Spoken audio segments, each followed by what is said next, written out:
dan tidak lebih dari itu.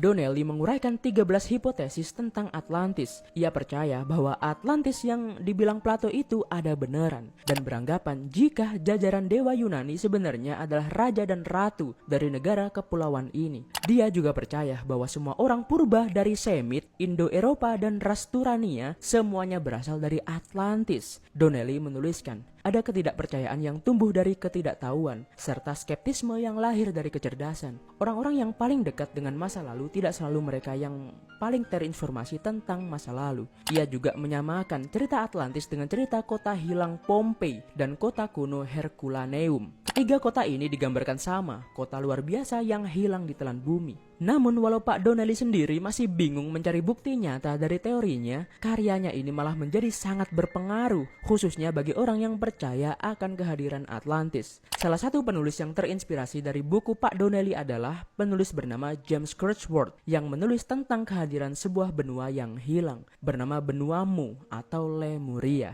Oke, kita sekarang masuk ke beberapa penemuan yang katanya adalah Atlantis. Yang pertama ada penemuan jalan Bimini, sebuah formasi batuan bawah laut di lepas pantai Bimini Utara yang dipercaya oleh beberapa orang sebagai jalan menuju Atlantis. Seorang penulis bernama Christos E. Jonis mengatakan jika Atlantis mungkin dikaitkan dengan kepulauan Cyclades yang dulu adalah kota di daratan tinggi, namun sekarang ada 400 kaki di bawah air. Dan setelah ditelisik ternyata Cyclades dulunya adalah puncak gunung dari sebuah pulau super di zaman prasejarah. Studi oceanografi kemudian dilakukan dan menunjukkan bahwa lautan modern dan Mediterania lebih rendah sekitar 400 kaki di dunia kuno. Yang berarti jika Atlantis itu nyata, kota ini akan berada 400 kaki di atas air. Berdasarkan hal ini, teori kepulauan Cyclades adalah Atlantis. Bisa jadi masuk akal. Nggak ngerti? Sama.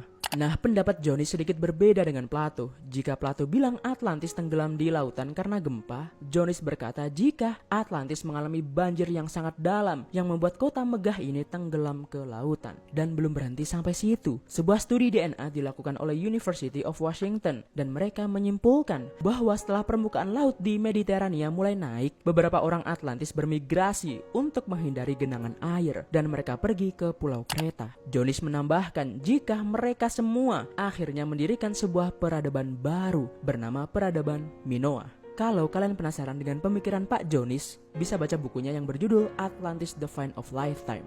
Dan di ujung cerita semuanya masih abu-abu dan masih banyak sekali celah di semua teori tentang Atlantis ini. Tapi seperti yang kubilang ke kalian, semakin misterius sebuah kisah sejarah, maka akan semakin seru kisahnya. Setuju nggak? Semoga terhibur dan untuk waktunya. Terima kasih ya.